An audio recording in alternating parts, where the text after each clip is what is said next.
Tapos gagawin mo ombudsman niya, ulol na yan. Tanginan yan. 7 years, di na nga aabot na 7 years ang buhay niya. Tumutulo na nga yung laway niyan sa Senado eh. No, sa sobrang, yung ano niyan, yung laway tumutulo na sa Senado dahil wala nang kontrol. Maglagay kayo dyan ng ombudsman, yung medyo bata-bata pa, yung hindi yung malapit ng mamatay. Tapos ito. Tangina, ito namang is kapatid. Yung kapatid, epal din. Nung narinig niya yung kapatid niya, gustong maging ombudsman, pucha yan. Yung kapatid naman na DILG, umepal din. Gusto niya, siya na ang magdideklara ng walang pasok sa Pilipinas. Mga tanga talaga eh. Sobrang mga tanga talaga. Walang mga ano talaga, walang mga kukote. Katulad niya, sige, pag-usapan nga natin na mabilis, itong kay Boying kay Rimulya, wait lang, iano natin, hanapin ko. Ito. Ayan pakikita ko lang sa inyo, mabilis lang. Itong dito mo malalaman talaga mga bossing na itong gobyerno na ito, mga walang kukote talaga. Ito, pakikita ko sa inyo. Nasaan na ba ang hayop na ano na yan? Ito, yan,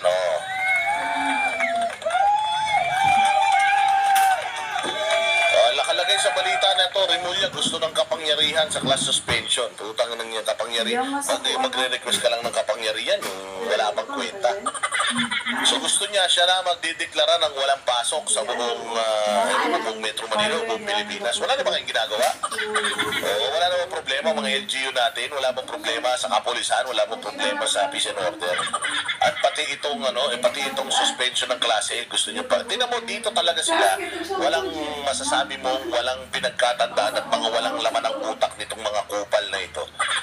Sige, i-play muna natin to at gusto ko marinig kung ano yung sasabihin niya at reaksyonan natin. Sige.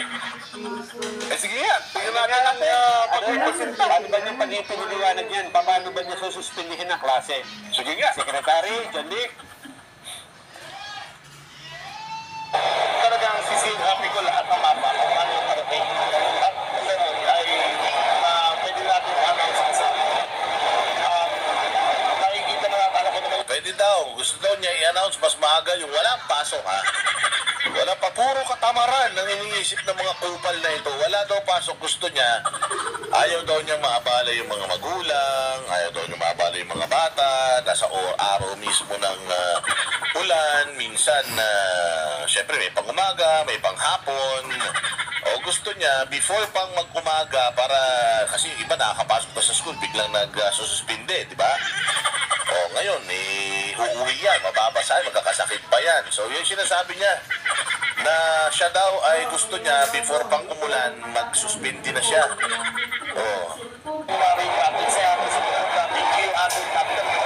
Mas matili mag-coordinate galing sa amin suspension.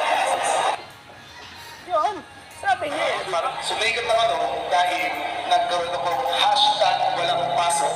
Sumikat daw siya dahil sa hashtag walang pasok. Proud na proud pa yung tanga.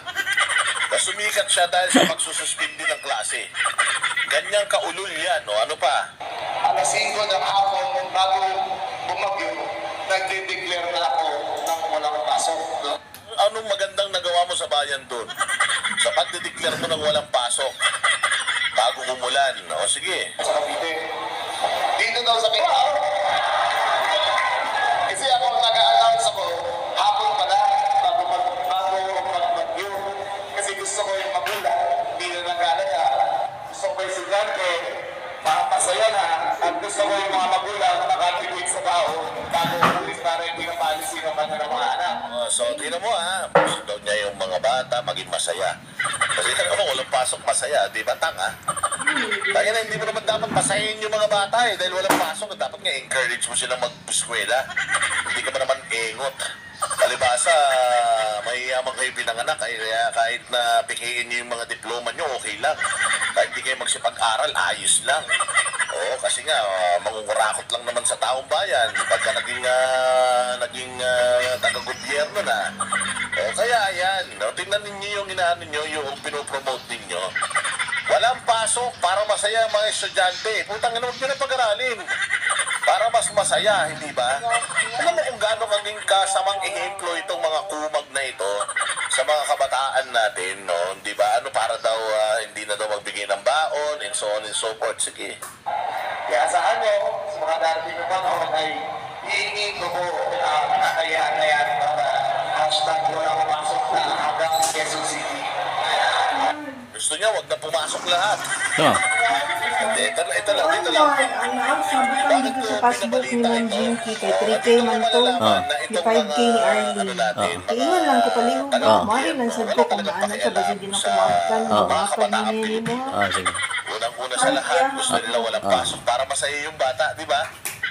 Pasasayahin nila yung bata, kaya walang pasok. Bakit hindi ninyo lalong pilitin yung mga bata mag-eskwela para tumalino? Yung mga estudyante natin dito, tatanga na, hindi ba? Nagkaroon nga ng parang pag-aaral sa ibang bansa na sobrang late na tayo pagdating lalo sa curriculum. Oo. Oo, ano ka na nga, totoo nga. Late na tayo. So ito, si Remulla gusto niya walang pasok. Para daw ganito, ganyan. Tuwan-tuwa naman yung mga engot. Pero kung talagang nag-iisip ka, okay, kung talagang ikaw ay natuto na sa nakaraan, nag-iisip ka talaga at alam mo yung sitwasyon, estado ng bayan natin patungkol sa edukasyon, hindi ka dapat una sa lahat nagdideklara ng walang pasok. Kasi isang araw na hindi ka pumasok, isang araw na wala kang matututunan. So, ini-encourage pa natin yung mga bata tuloy ngayon, nananalangin, sana umulan ng umulan. Kasi para walang pasok. Kasi nga naman, pag walang pasok, masaya. Pero dapat binabago natin mindset ng mga kabataan natin na mga kabataan dapat hindi kayo nananalangin na walang pasok. Dapat nga, lagi may pasok. Because knowledge is power. Mabuti pa si Ernie Baron nung nabubuhay.